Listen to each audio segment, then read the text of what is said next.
Vous savez ce que ça veut dire? Propriétaire. Donc là c'est la deuxième pièce qui sera plutôt l'atelier et la réserve. Oh! Heureusement, vous en faites pas, on est des professionnels. En témoigne mon casque de chantier.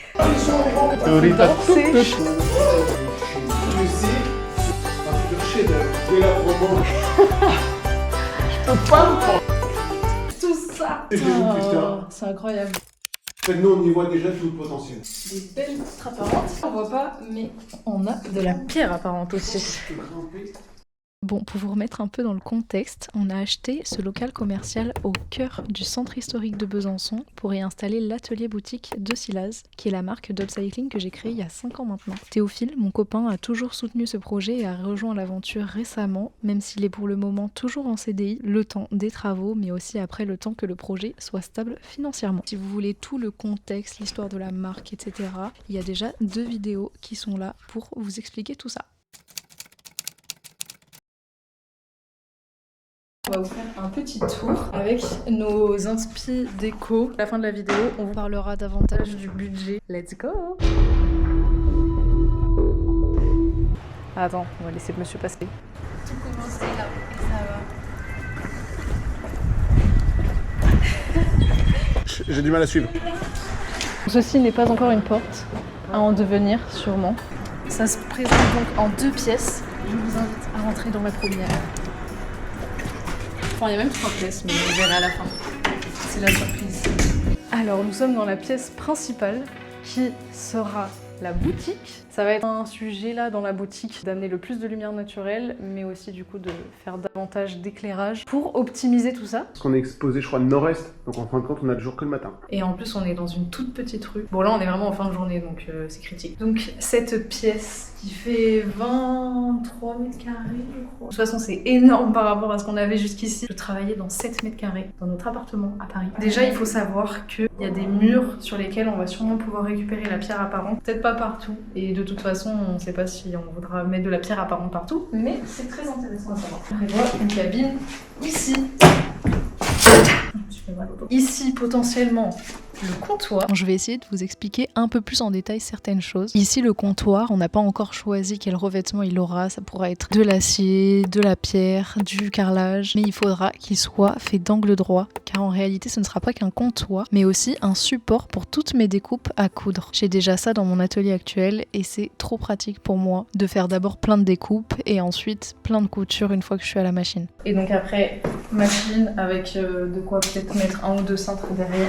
Sur le devant et le côté de la surjeteuse, qui est la machine que j'utilise au quotidien, on aimerait bien mettre du polycarbonate ou haute surface qui serait semi-transparente, de sorte à pouvoir être visible depuis la rue en train de travailler, mais être quand même dans mon intimité. Et si on a choisi de mettre ce morceau d'atelier dans la boutique, c'est pour pouvoir travailler tout en accueillant du public, mais aussi proposer les retouches directement aux personnes qui essayent des pièces.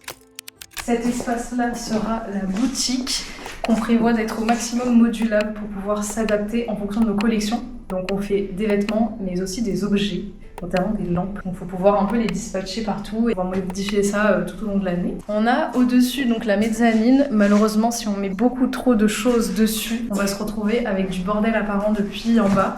Donc l'idée qu'on a eue, c'est de cacher le haut de la mezzanine, en tout cas à 2 endroits, avec d'un côté un grand panneau en bois qu'on pourra utiliser pour faire de l'affichage. Donc vous savez, c'est les genres de panneaux troués où on peut déplacer les réglettes pour faire des étagères. Donc ça pourrait être des lampes ou des vêtements accrochés. Et ici, un panneau plutôt métallique pour notamment... C'est moi. Pour faire face à la baie vitrée qu'il y a juste en face, derrière moi, et qui nous servira de réflecteur, en fin de compte, pour la lumière qui rentre. Exactement. Et ce panneau-là, quitte à ce qu'il soit là, on va s'en servir aussi pour graver le nom de la marque, Silaz. Donc, je vous emmène sur la mezzanine, suivez-moi. On vous suit. Donc, comme vous voyez, c'est pas très exploitable au niveau de la clientèle parce que c'est très bas de plafond. Nous, on a la chance d'être petits. Enfin, vous me direz, Théo, ça passe tout juste. Ça me recoiffe. Ou je fais la poussière et la toile d'araignée. Ouais, sachant que là, il y a quoi faire. Hein. Ici, il y a pile une petite arrondie pour ma tête. Ah, ils ont tout prévu pour toi. Voilà. Sachez qu'on est vraiment petit. Hein. Théophile, il fait 1m70. Bon, c'est pas si petit. C'est pas grand. On a acheté un local qui nous correspond bien. Il est à notre image. En tout cas, moi, ça va, j'ai pas à me baisser. Donc, ce sera essentiellement du rangement. Ici, ce sera peut-être le seul côté qui ne sera pas fermé, mais c'est très intéressant puisque nous avons la verrière qui amènera quand même un peu de lumière, même si encore une fois, ça ne se voit pas. Et ce sera potentiellement un axe très agréable pour faire du contenu. Ensuite, ici, donc ces deux côtés-là, seront plutôt amenés à faire du stockage pour les produits finis, vêtements et objets qui ne seront donc pas disponibles dans la boutique puisqu'on vend aussi les produits en ligne et on a des boutiques partenaires qui nous revendent en France. Donc on a besoin de stockage pour ces éléments-là aussi. La classe. Petite pause avec ma copine la fissure. T'inquiète pas, ça tient. Hein. Maintenant qu'on a fait la première pièce, on va voir la seconde.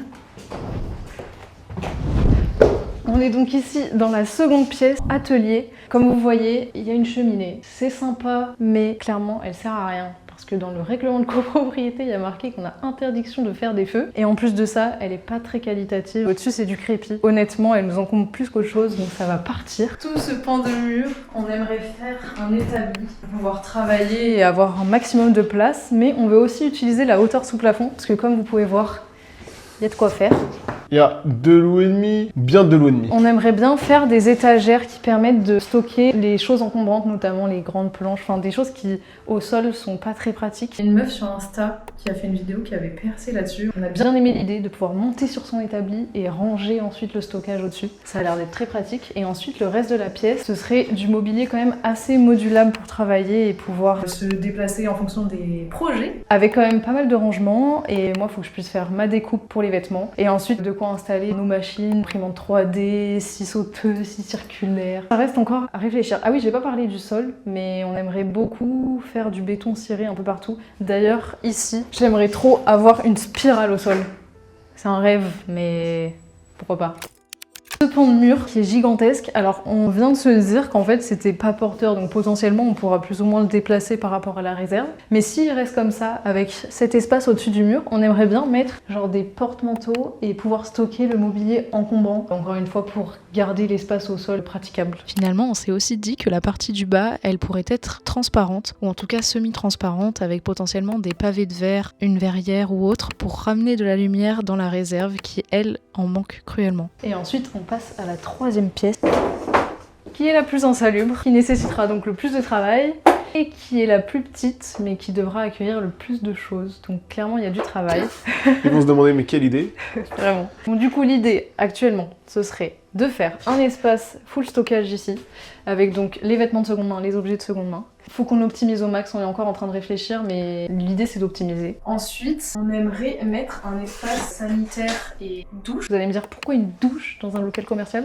Mais en fait, déjà pendant les travaux qu'on prévoit d'étaler environ sur 1 an, on aimerait bien quand on vient ici travailler pouvoir dormir potentiellement sur place et surtout donc se doucher. Et au-delà de ça, c'est toujours pratique d'avoir une douche dans un atelier. Si on vient travailler et que le soir on veut sortir et qu'on est dégueu et qu'on a travaillé dans la poussière, on aura bien envie de prendre une douche avant de pouvoir sortir. Ça prend de la place, mais c'est pas non plus ça qui nique l'espace. Pareil pour le mobilier, qui auront pris de la poussière dans les ressourceries, d'avoir un espace pour accueillir les objets encombrants à nettoyer. Exactement. Et ensuite ici, un espace cuisine. On a choisi de le mettre là pour pouvoir garder la lumière qui rentre ici. Vu que là c'est une pièce vraiment restreinte, on va pas cracher dessus. Et ensuite, un espace bureau, donc plus ordinateur, qui reste donc à l'abri de la poussière pour pouvoir faire plus ce qui est administratif ou gestion de projet. C'est pas mal d'avoir un espace distinct et ça pourra sûrement nous servir aussi pour manger. Et pour finir, potentiellement un stockage pareil pour mobilier encombrant. Tout reste encore sujet à discussion en fonction des travaux, de ce qu'on découvre aussi, des galères qu'on va avoir ou pas.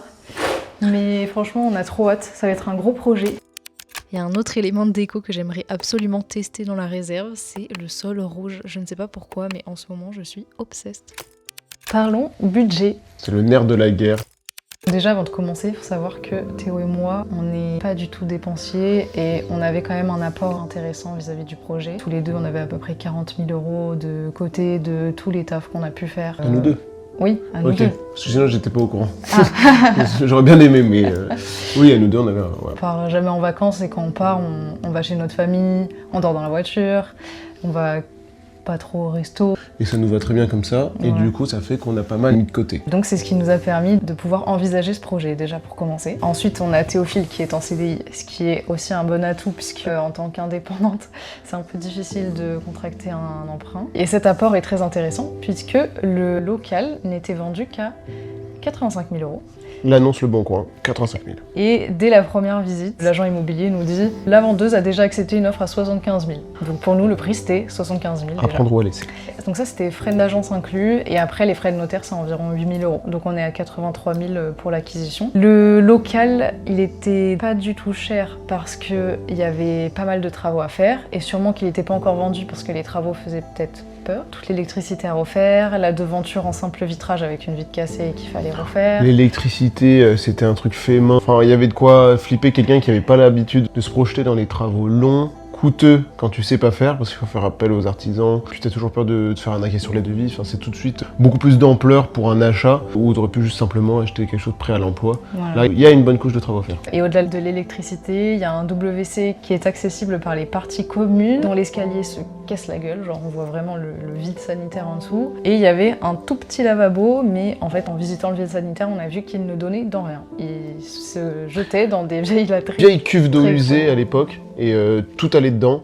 Ensuite, bien sûr, c'est plus aux normes, donc ils ont tout changé dans l'immeuble, mais pas ce lavabo, qui allait toujours dans la même cuve. Nous, pour en faire un local commercial confortable et y travailler vraiment toute la journée, enfin, voilà, on va faire en sorte d'améliorer tout ça, comme vous l'avez vu du coup dans la vidéo. Donc ça fait monter le prix des travaux. Exactement. Mais on est aussi là pour faire au maximum nous-mêmes. Pour apprendre, Après, il y a des choses, la devanture, on devra la faire faire, l'électricité, même si on tire les câbles. le tableau, faut qu'il soit fait par quelqu'un, parce que, en fin de compte, il y a beaucoup d'engagement auprès des assurances, et si jamais il y a un problème, on risque trop gros à tout faire soi-même et à pas faire passer un professionnel derrière. Donc les travaux, on peut pas vous donner un prix précis Fixe. parce que ça peut aller de 30 000 à 60 000 si on se fait kiffer. Ce sera sûrement pas le cas. Mais En tout cas, pas d'un coup. Peut-être voilà, dans ce la sera finalité, petit à parce qu'on fera dans le petit à temps, petit. mais... Donc ce fameux emprunt a été un peu compliqué. Alors qu'au départ, pas du tout. Donc début novembre, on fait la visite. Directement, je pense dans la soirée, limite, on fait un business plan béton pour l'envoyer à ma banque le plus rapidement possible. Le banquier, il est en mode « Waouh, vous avez fait un taf de ouf, mature, ok. Vous voyez clair dans les années à venir. Ok, je vous donne tout de suite l'accord de principe. » On se dit « Super ». On arrive avec ça chez l'agent. Compromis à signer dans les 2 mois après, je crois. Ouais, ça a pris un peu de temps quand même parce Avec que, les notaires, faut... Ouais, il y a eu quelques Ah oui. galères, il manquait des documents côté vendeuse pour prouver que c'était un local commercial, mais bon, c'était pas notre taf, mais c'était stressant d'attendre et Ouais. de se dire que ça pouvait bloquer quoi. Quelques frictions, mais le compromis, on le signe. Et à partir de là, débutent les emmerdes côté financement avec ma banque, dont on se rend compte par les demandes qu'on fait de délais et de documents à signer que le dossier a été super mal monté. On n'arrive pas à avoir d'infos claires pour rassurer le parti vendeur. Le banquier, à chaque fois qu'on l'a, il nous dit « Oui, c'est Il bon, nous donne des dates. je vous l'envoie dans Ouais. 2 jours, je vous l'envoie à telle date, genre ce sera bon, il n'y a aucun problème. » On lui donne la date de fin de conditions suspensives. « Oui, il n'y a aucun problème. » Finalement, on arrive à cette date butoir. En fait, on avait un laps de temps très serré parce que vu que le compromis avait mis du temps à se faire, la vendeuse avait pressé les choses entre le compromis et la vente. Vu qu'on avait déjà eu l'accord de principe hyper facilement, on s'est dit « Bon, ça va quand même le Et faire. » puis tout nous conforter, c'était fait dans la petite agence régionale, le prêt devait pas en sortir, donc ça devait être assez rapide. Pour un petit emprunt... Toutes les infos, le banquier les avait dans le business plan. Pas de surprise, rien. Et les conditions suspensives, c'était 2 refus de prêt. Ou alors des prêts supérieurs à un certain taux. Donc on arrive à peu près à la date butoir des conditions suspensives. Notre notaire arrive à faire reculer d'une semaine, quelque chose comme ça, les conditions suspensives. Et en fait, même au bout d'une semaine, malgré que le banquier nous dise que oui, ça va être bon, On était en mental breakdown. ah ouais, vraiment, on était trop mal. Et bien finalement, on n'arrive pas à avoir à date butoir.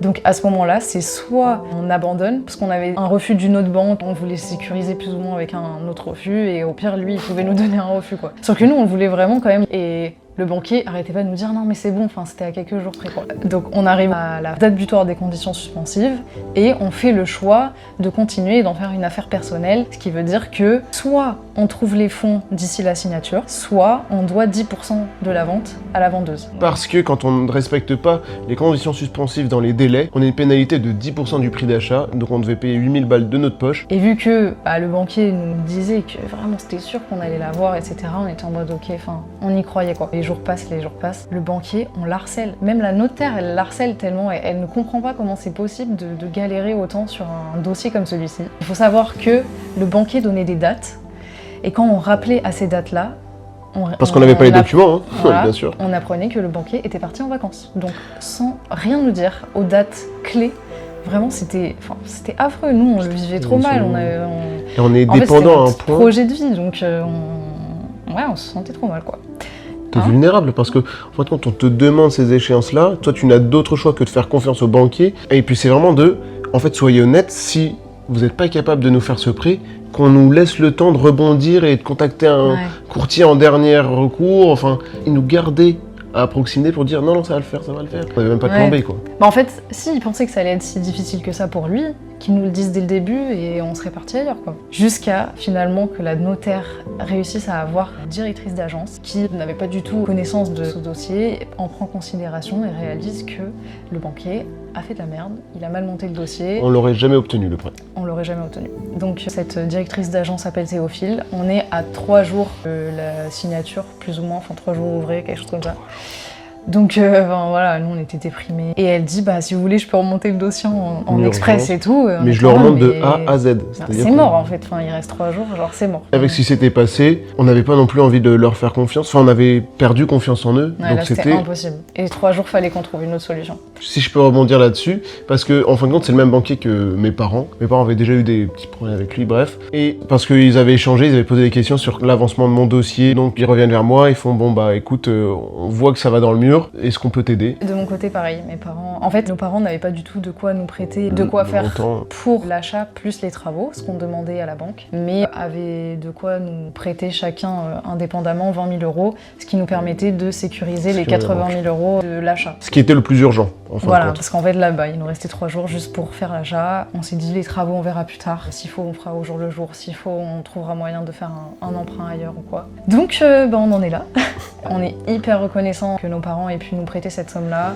On va s'efforcer de la rembourser au plus rapidement parce que on voulait pas du tout les là-dedans.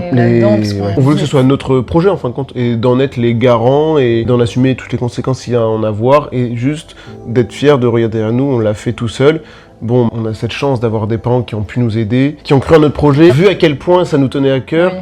Et qui ont sacrifié de leur côté la possibilité de nous donner ces fonds-là aussi. Oui, il a fallu les convaincre aussi, c'était un peu comme des banquiers. De toute façon, on en parlait à chaque fois qu'on les voyait, à chaque fois qu'on mangeait avec eux. Ouais, mais tu vois, les premières fois où on a parlé du projet, personne n'était ultra emballé non plus. Enfin, tout le monde a un peu peur pour la marque. Et en fait, on a aussi fait nos preuves que la marque avait du potentiel. Oui, mais t'as totalement contribué. Le projet des lampes, d'ailleurs, notre famille, il y en a plusieurs qui ont acheté des lampes. Il fallait voir les business plans, les benchmarks, les mood boards. En fait, on a vraiment poussé jusqu'à quasiment le résultat final sur le papier, la boutique. Voilà. Donc, en fin de compte...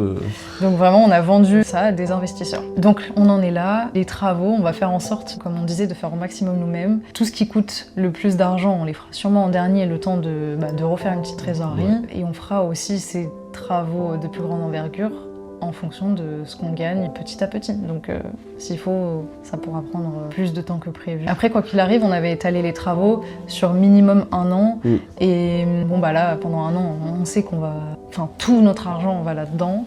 Carrément, on se dit qu'on bosse encore plus pour mettre là-dedans. On se serre un peu plus la ceinture et ça va passer. On sait qu'on a les ressources. On est dans la phase de notre vie où aussi on peut se permettre de tout donner pour ça. On n'a pas d'enfants. On fait en sorte quand même de prendre soin de nous. On prend soin de nous. Mais toutes nos dépenses doivent être faites judicieusement. Et après, en fait, je trouve, c'est comme dans l'upcycling, c'est aussi très intéressant de faire avec cette contrainte-là parce qu'on va être forcé de trouver des matériaux de seconde main, faire avec les moyens du bord. Par exemple, on se disait, on pourrait, au lieu de faire des saignées dans le mur, on pourrait très bien les mettre à l'extérieur. Ça pourrait être... on leur parle directement des travaux qu'on fait. On spoil là. Un petit peu, mais juste pour vous dire que voilà, on va essayer au maximum de faire à moindre coût, mais sans gâcher l'esthétique du local, quoi. Mais c'est même, il y a des théories de plus le cadre est restreint, plus la créativité s'en sent exacerbée. Mais en fait, c'est un peu ce qu'on ressent, c'est en ayant cette contrainte-là de cadre financier avec un petit budget, on va redoubler d'imagination pour gagner de l'argent et avoir un résultat qui nous plaît là où on peut. Et on se retrouve avec des idées géniales qu'on n'aurait pas eues sans ces contraintes-là. Ouais, en vrai, c'est le kiff. Il n'y a pas d'amertume sur le fait qu'on n'ait pas réussi à avoir le financement qu'on avait prévu avec la stratégie de travaux qu'on avait élaboré. Bon, je pense qu'on a fait un peu le tour. Si vous avez des questions, évidemment, n'hésitez pas. C'était la dernière vidéo avant les vlogs travaux purs et durs. La prochaine, on casse tout. Voilà, parce que nous on l'a déjà vécu, on a cassé du mur et on s'est cassé le dos, mais vous allez voir c'est sympa, un certain plaisir à tout casser pour tout démarrer de zéro. En fait, on fait des belles découvertes aussi, vous verrez, mais des choses auxquelles on s'attendait pas du tout. En fait, c'était déjà tellement à nu, ce local, qu'on pensait pas découvrir des choses. Et en vrai, il ressemblait... J'allais dire, il ressemblait tellement à rien. Il avait beaucoup de charme, mais il y avait beaucoup d'aspects qui pouvaient être un peu rebutants et se dire, bon, dans quelle merde on s'est mis que les surprises qu'on a eues nous ont fait sourire. Il y a un ou deux trucs où tu te dis, potentiellement, le prix d'achat, il aurait pu être un peu plus élevé, quoi. Mais d'ailleurs, rien qu'au départ, sur l'annonce, je crois que le local était à 67 mètres carrés, et après le passage du diagnostiqueur, c'était affiché à 73 mètres carrés, donc on a gagné 6 mètres carrés. Bah, c'est la mezzanine qui avait été calculée un peu à l'arrache. Bah après, c'est parce qu'elle est pas très pratique. Bon, après... Bon, c'est des détails comme ça, c'est des bonnes surprises. On les a gagnés, mais on va pas énormément les exploiter. Non. Enfin, c'est pas... Tu vois... Ça va pas de la surface de vente. Non. Mais ça va de la surface de stockage. Ouais, et, quand même, là. Et on sait à quel point c'est important. D'ailleurs, j'ai réfléchi, mais j'aimerais bien mettre un espace d'emballage de commande, en fait, en haut. Pour les finissons à l'étage. Ouais. Bah ouais, c'est une bonne idée. Ouais. Et ce sera parfait parce que c'est pas lourd, parce que le problème du mezzanine c'est qu'on peut pas trop charger non plus en quantité. Je te balancerai les colis comme ça. Bah on fera un système de poulies, de treuils et on montrera tous les cintres en un coup. Non mais au moins un sac là, quand après tu vas direct à la poste quoi. Ah bah ouais, carrément. Mais tu sais les trucs, même un filet. Tu as un filet au haut de la mezzanine et tu le replies, c'est comme un piège. Comme ça. Bon. On vous embrasse. Ouais. On est dimanche soir. Il est 20h, ça nous laisse un petit peu de quoi profiter. C'est un bon début de soirée.